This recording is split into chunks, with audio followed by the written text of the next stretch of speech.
કેમ છો મિત્રો? હું એનપી સર ફરી એકવાર નિત્યમ લાઈવમાં આપનું હાર્દિક સ્વાગત કરું છું. મિત્રો, આપણે જીપીએમસી એક્ટ શીખીએ છીએ, બરાબર? તમે પહેલાંથી જો જોડાયેલા હોય મારી સાથે તો તમને ખબર જ હશે. અને આ પહેલાં પણ આગળ ઘણા બધા વિડીયો આપણે મૂક્યા છે, તો એ ન જોયા હોય તો આ વિડીયો પૂરો કરીને તમે પહેલાં એ જોઈ શકો છો, બરાબર? હવે આપણે ક્યાં સુધી ચાલ્યા એ જોઈ લઈએ. તો કે જીપીએમસી એક્ટ 1949, ઓકે. તો આની અંદર ટોટલ 31 ભાગ છે અને એમાંથી આપણે 20 ભાગ પૂરા કરી દીધા છે, ઓકે. જે પહેલા ભાગથી મારા જોડે જોડાયેલા હોય એ બધાને ખબર જ હશે. અને આજે આપણે 21, 22, 23 અને 24 આ 4 ભાગ એકી સાથે જોવાના છીએ, બરાબર? કેમ કે આ 4 ભાગ જે છે એ નાના છે, તો એની અંદરથી જે ઇમ્પોર્ટન્ટ ટૉપિક છે એ પણ ઓછા મળ્યા છે, બરાબર? એટલે આ 24 સુધી આપણે પૂરા કરવાના છીએ આજે. હવે જુઓ, જીપીએમસી એક્ટ વધારે બાકી રહ્યો નથી. લગભગ નેક્સ્ટ 2 થી 3 વિડીયોની અંદર આપણે આખું આ જીપીએમસી એક્ટ પૂરો કરવાના છીએ. અને એના પછી જો તમારી ઈચ્છા હશે અથવા તો જો યોગ્ય લાગશે તો આપણે જીપીએમસી એક્ટના એમસીક્યુ સોલ્વ કરીશું, બરાબર? કે જે આવનારી તમારી જે એક્ઝામ છે એની અંદર ખૂબ મહત્ત્વના હશે તમારે, ઓકે. અથવા બીજી રીતે કહેવા જઈએ તો તમે જે તૈયારી કરી હશે એના મૂલ્યાંકન માટે ખૂબ ઉપયોગી રહેશે કે તમે તૈયારી કેવી રીતે કરી છે, ઓકે. તો ચાલો વધારે સમય બગાડવો નથી અને શરૂઆત કરીએ ભાગ 21થી, ઓકે. એક્ટના મુખ્ય સ્તંભો, 4 સ્તંભો. હવે આ તમારા માટે એટલા બધા આઈએમપી નથી.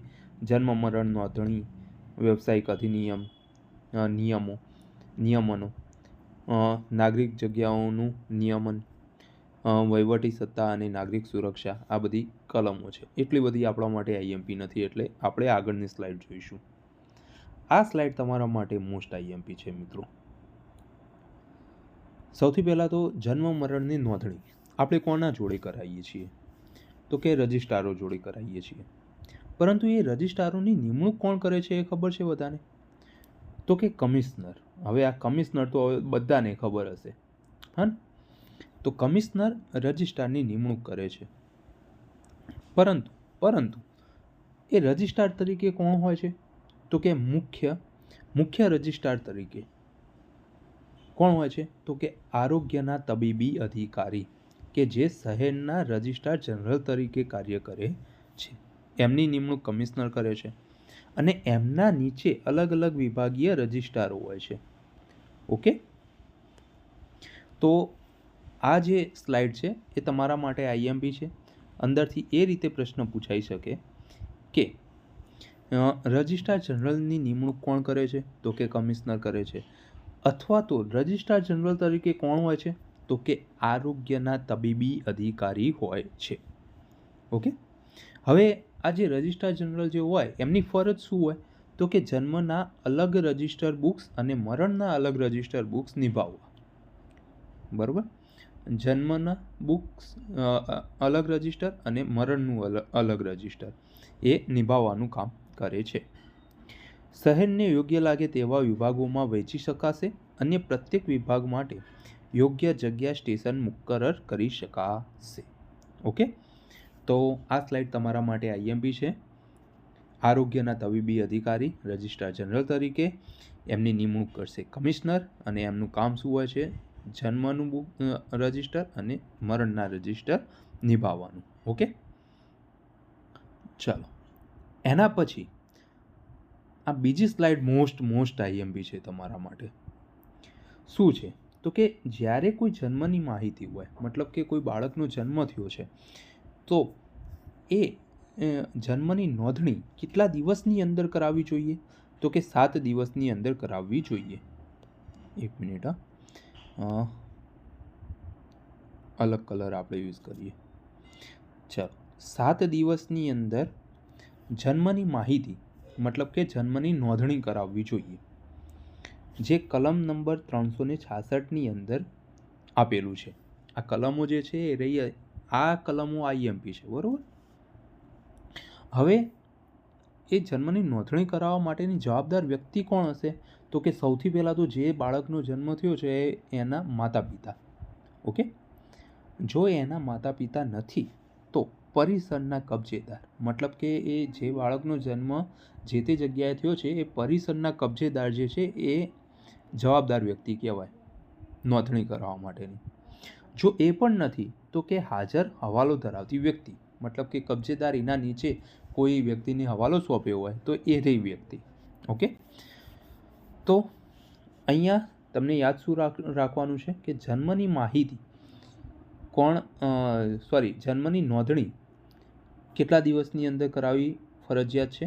7 દિવસની અંદર. એવી જ રીતે કોઈ નવજાત બાળક મળી આવ્યું છે. ઓકે. નવજાત બાળક એટલે મતલબ કે હમણાં જ જન્મેલું હોય એવું બાળક. તમે ઘણી વખત સમાચારની અંદર જોયું પણ હશે કે ઘણી જગ્યાએથી નવજાત બાળક મળી આવતા હોય છે. હા, તો એવા નવજાત બાળક મળી આવે તો એમની પણ નોંધણી 7 દિવસની અંદર કરાવવી ફરજિયાત છે. તો કલમ નંબર 367ની અંદર એની જોગવાઈ છે. અને જવાબદાર વ્યક્તિ કોણ છે? તો કે નવજાત બાળકની જેને શોધ કરી હોય, મતલબ કે જેને મળ્યું હોય, શોધ તો ના કરી હોય પરંતુ જેને મળ્યું હોય, બરાબર, એ વ્યક્તિ જવાબદાર છે. અથવા તો હવાલો ધરાવતી વ્યક્તિ, મતલબ કે જે પરિસરની અંદરથી નવજાત બાળક મળ્યું હોય ધારો કે, તો એ પરિસરનો કોઈ હવાલો ધરાવતી હોય એવી કોઈ વ્યક્તિ, બરાબર. એના પછી છે મૃત્યુની માહિતી, બરાબર. કોઈ વ્યક્તિનું મૃત્યુ થઈ જાય છે તો એ મૃત્યુની માહિતી કલમ નંબર 368ની અંદર એની જોગવાઈ છે. તો એની જે નોંધણી છે એ 24 કલાકની અંદર કરાવી દેવી ફરજિયાત છે. ઓકે. તો એમાં જવાબદાર વ્યક્તિ કોણ છે? સૌથી નજીકના સંબંધી. એના પછી મૃત્યુ સમયે જો સૌથી નજીકના સંબંધી ત્યાં હાજર નહીં હોય, હયાત નહીં હોય, તો મૃત્યુ સમયે હાજર વ્યક્તિ. જો એ ન હોય તો કબજેદાર, અને એ ના હોય તો રહેવાસી, બરાબર. પરંતુ 24 કલાકની અંદર તમારે એની નોંધણી કરાવવી આવશ્યક છે, બરાબર. હવે અહીંયા એક બીજી શરત છે કે જો મૃત્યુનું કારણ કોઈ ભયજનક રોગ હોય તો માહિતી 12 કલાકની અંદર આપવાની રહેશે. ઓકે. જો એમનેમ નેચરલ ડેથ થાય છે તો 24 કલાકની અંદર માહિતી આપવાની હોય, પણ કોઈ ભયજનક રોગ હોય, ધારો કે હમણાં કોવિડ આવી ગયો, કોરોના આવી ગયો, બરાબર, અથવા તો કોઈ કેન્સરના લીધે કોઈ મૃત્યુ પામે છે, તો એવો કોઈ રોગ હોય કે જે ભયજનક છે, મૃત્યુ પામવાની સંભાવના જેની અંદર વધારે છે, તો એવા રોગથી કોઈ મૃત્યુ પામ્યું હોય તો 12 કલાકની અંદર એની નોંધણી કરાવવી ફરજિયાત છે. ઓકે. તો આ સ્લાઇડ તમારા માટે એટલે આઈએમપી છે કે અહીંયાથી પ્રશ્ન પૂછાવાની સંભાવના વધી જાય છે. ઓકે. કઈ ઘટના માટે કેટલી સમય મર્યાદા એ ખાસ યાદ રાખજો. ઓકે. ચલો હવે તબીબી પ્રમાણપત્ર અને નામમાં ફેરફાર. તબીબી પ્રમાણપત્ર કોણ આપશે? સૌથી પહેલાં તો કલમ 369ની અંદર એની જોગવાઈ છે. કોણ આપશે? તો કે લાયકાત ધરાવતા મેડિકલ પ્રેક્ટિશનર મૃત્યુના કારણનું પ્રમાણપત્ર સહી કરીને રજિસ્ટ્રાર જનરલને મોકલવું, બરાબર. તો તબીબી પ્રમાણપત્ર આપે છે કોણ? તો કે મેડિકલ પ્રેક્ટિશનર. ઓકે. મૃત્યુના કારણનું પ્રમાણપત્ર કોને મોકલશે? તો કે રજિસ્ટ્રાર જનરલને મોકલશે. કેટલા દિવસની અંદર? 3 દિવસની અંદર. ઓકે. તો અહીંયા 3 દિવસ તમારે ખાસ યાદ રાખવાના છે. એના પછી નામની અંદર ફેરફાર, કલમ નંબર 371. એમાં શું છે? માતા પિતા અથવા વાલી મૂળ નોંધમાં કંઈ ભૂસભાંડ કર્યા વિના નામ અંગેનું પ્રમાણપત્ર પહોંચાડી શકે છે, ને 12 મહિનાની અંદર એ નામ અંગેનું પ્રમાણપત્ર પહોંચાડી શકે છે. ચાલો, આ તમને યાદ ના રહ્યું હોય તો કાંઈ વાંધો નહીં. એ સરળ રીતે યાદ રાખો કે કોઈ બાળકના માતા પિતા જે છે એ બાળકનું નામની અંદર ફેરફાર કરવા માગતા હોય તો 12 મહિનાની અંદર તેઓ નામનું ફેરફાર કરાવી શકે છે. ઓકે. તો 12 મહિના અંદરથી યાદ રાખવાના છે. ઓકે, તો આ સ્લાઇડમાંથી એક તો આ 3 દિવસ તબીબી પ્રમાણપત્ર રેડી કોણ કરે? તો કે મેડિકલ પ્રેક્ટિશનર. અને નામની અંદર ફેરફાર કેટલા ટાઈમમાં થઈ શકે? 12 મહિનાની અંદર થઈ શકે. ઓકે, તો આટલું યાદ રાખવાનું છે. ઓકે, ચાલો હવે આગળ સિવિક બિલ્ડર લાયસન્સ. જો કોર્પોરેશનની અંદર અલગ અલગ વ્યવસાય સાથે જોડાયેલા જે માણસો હોય છે એ કામ કરતા હોય છે. હવે એ કામ કરવા માટેને એક લાયસન્સ આપવાનું હોય છે. જેમ કે સર્વેયર છે, આર્કિટેક્ટ અથવા તો એન્જિનિયર છે, સ્ટ્રક્ચર ડિઝાઇનર છે, ક્લાર્ક ઓફ વર્ક્સ છે અથવા તો પ્લમ્બર છે. બરાબર, તો એ લાયસન્સનો સમયગાળો કેટલો છે? તો કે 1 વર્ષના સમયગાળા માટે રિન્યૂ કરી શકાય તેવું લાયસન્સ આપવામાં આવે છે. મતલબ કે 1 વર્ષ માટેનું લાયસન્સ આપવામાં આવે, એના પછી એને રિન્યૂ કરવામાં આવે. બરાબર, ફરીથી 1 વર્ષ, એવી રીતે 1 વર્ષે રિન્યૂ કરી શકાય એવી રીતે લાયસન્સ આપવામાં આવે છે. ચાલો, લાયકાત શું છે? તો કે પેટા નિયમો દ્વારા નિર્ધારિત લાયકાત અને અનુભવ હોવો ફરજિયાત છે. મતલબ કે જે નિયમો અંદર દર્શાવેલા હોય એ નિયમોના ને અનુરૂપ એની લાયકાત હોવી જોઈએ. ચાલો, ફી. તો લાયસન્સ પ્રાપ્ત પ્લમ્બરો માટેની ફી સ્ટેન્ડિંગ કમિટી નક્કી કરશે. નક્કી કરેલ ફી કરતાં વધુ રકમ સ્વીકારી શકાશે નહીં. બરાબર, મતલબ કે ફી કોણ નક્કી કરે છે? તો કે સ્ટેન્ડિંગ કમિટી નક્કી કરે છે. આ તમારા માટે આઈએમપી રહેશે. બરાબર, અને એ ફી કરતાં વધારે રકમ આપણે સ્વીકારી શકીએ નહીં. ઓકે, ચાલો આગળ જોઈએ. આગળ છે જાહેર રસ્તા જગ્યાઓનું નિયમન. ઓકે, ચાલો. કમિશનરના લાયસન્સ વિના નીચે મુજબ કરી શકાશે નહીં. શું ના કરી શકાય? તો કે ખાનગી બજાર ખુલ્લા ના રાખી શકાય. ઓકે, આપણે પહેલાં આગળના એક વિડીયોની અંદર આપણે એક નિયમ જોયો હતો કે અહીંયા જો કોર્પોરેશનનું બજાર હોય તો એના કેટલાક ફૂટ કરતાં એના પછીનો જે ગાળો છે એ ખાનગી બજાર કહી શકાય. બરાબર, અને આ ખાનગી બજારની અંદર કમિશનર દ્વારા લાયસન્સ આપવાનું રહેશે. આ લાયસન્સ કમિશનર દ્વારા જે હોય છે એ મળેલું ન હોય તો તમે ખાનગી બજાર ખુલ્લું રાખી શકો નહીં. બરાબર, આ સિવાય કમિશનરના લાયસન્સ વિના કોઈ પણ સ્થળને કતલખાના તરીકે ઉપયોગ તમે કરી ન શકો. ઓકે, તો આ બંને ખાસ યાદ રાખવાના છે. શરત શું છે? તો કે કાયદેસર સ્થપાયેલ બજાર. મતલબ કે કોઈ કાયદેસર બજાર સ્થપાયેલું હોય તો લાયસન્સની જરૂર નથી. જો લાયસન્સ માટેની અરજી 2 મહિનાની અંદર કરવામાં આવી હોય તો પણ લાયસન્સની જરૂર નથી. અને કમિશનરે ઇનકાર કર્યો ન હોય તો તેને ખુલ્લું રાખી શકાશે. બરાબર, તો આ શરતો છે, કેટલાક અપવાદો છે. બરાબર, શું છે? તો કે ખાનગી બજાર તમે ખુલ્લું ના રાખી શકો, પરંતુ કાયદેસર સ્થપાયેલું જે બજાર હોય એ તમે ખુલ્લું રાખી શકો. શેના વગર? તો કે કમિશનરના લાયસન્સ વગર. ઓકે, એવી જ રીતે લાયસન્સ માટે જો અરજી કરી હોય અને 2 મહિના જ થયા હોય તો પણ તમે ઓપન કરી શકો છો. બરાબર, અને કમિશનરે કોઈ ઇનકાર ન કર્યો હોય તો તેને ખુલ્લું રાખી શકાય. ઓકે, ચલો આગળ જોઈશું. હા, આગળ છે પ્રવેશ અને નિરીક્ષણ, સત્તા વિરુદ્ધ પ્રોટોકોલ. હવે આની અંદર શું છે? જુઓ, જે કમિશનરની કેટલીક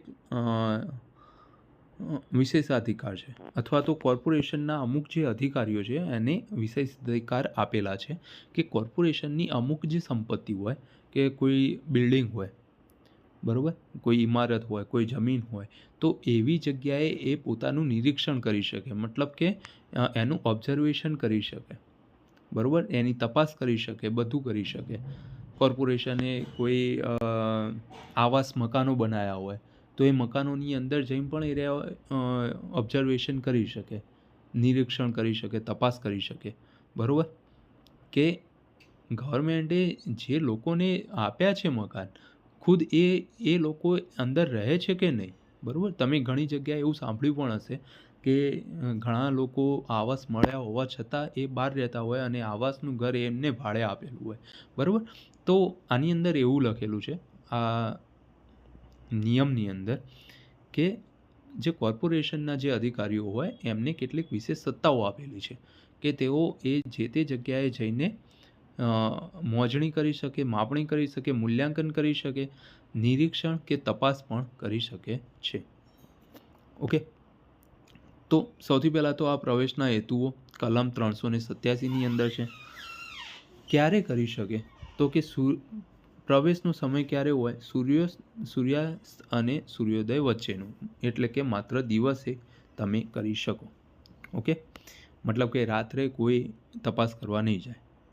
સૂર્યાસ્ત અને સૂર્યોદય વચ્ચેનો સમયગાળો, દિવસનો સમયગાળો. ઓકે, હવે જ્યારે તમે તપાસ કરવા જાઓ છો તો ત્યારે નોટિસ આપવી ફરજિયાત છે. રહેઠાણના કબજેદારની સંમતિ વિના પ્રવેશ કરી શકાશે નહીં. ઓછામાં ઓછી 6 કલાકની લેખિત નોટિસ ફરજિયાત છે. બરાબર? મતલબ કે કોઈ અધિકારીએ તપાસ કરવા જવું હોય તો 6 કલાક પહેલાં નોટિસ આપવી જરૂરી છે. ઓકે, અને જે કબજેદાર જે છે, મતલબ કે રહેઠાણની અંદર જે રહેતા હોય એ માણસની સંમતિ વિના કોઈ પ્રવેશ કરી શકશે નહીં. અહીંયા એક મહત્ત્વનો ક્લોઝ આપેલો છે, સ્ત્રીઓ માટે સન્માન. મતલબ કે સ્ત્રીઓ માટે ફાળવેલા ઓરડામાં તેને ખસી જવાની પૂરતી નોટિસ અને સમય આપવો. મતલબ કે આખા ઘરનું નિરીક્ષણ કરવું હોય. બરાબર? તો સ્ત્રીઓ માટે એક ઓરડો જે ફાળવેલો હોય તો એ ઓરડામાં એને ખસી જવાની એમને નોટિસ આપવી પડે અથવા તો એને સમય આપવો પડે. પછી જ તમે આખું જે રહેઠાણ હોય, આખું જે ઘર છે એની તપાસ કરી શકો. બરાબર? સામાજિક રિવાજો એમાં શું છે? તો કે રહેવાસીઓના સામાજિક અને ધાર્મિક રિવાજોનું યોગ્ય ધ્યાન રાખવું. બરાબર? કે રહેવાસી અંદર જે રહેતા હોય એ કોઈ પણ ધર્મના હોય તો એમના માટે ખાસ ધ્યાન રાખવું, એમના રિવાજો જળવાઈ રહે એનું ખાસ ધ્યાન રાખવું. એવું નથી કે અંદર જઈને બધું તોડમફોડ કરવાની હોય. બરાબર? તો આ બધા ખાસ મહત્ત્વના મુદ્દાઓ છે. જ્યારે પણ કોઈ અધિકારી કોઈ રહેઠાણની અંદર તપાસ કરવા જાય છે ત્યારે એને આ જે મુદ્દાઓ છે એનું ખાસ ધ્યાન રાખવાનું હોય છે, જે આપણા માટે પણ આઈએમપી છે. ઓકે, આની અંદરથી પ્રશ્ન પૂછાઈ શકે છે. બરાબર? ચાલો આગળ જોઈએ. તાત્કાલિક બેદખલ કરવાની પ્રક્રિયા શું છે? કલમ નંબર 388 એની અંદર છે. ઓકે, કોઈ ઇમારત ખાલી કરાવવી. કલમ 384A, 301, 304 હેઠળ કમિશનર વાજબી બળનો ઉપયોગ કરીને બેદખલ કરી શકશે. બરાબર?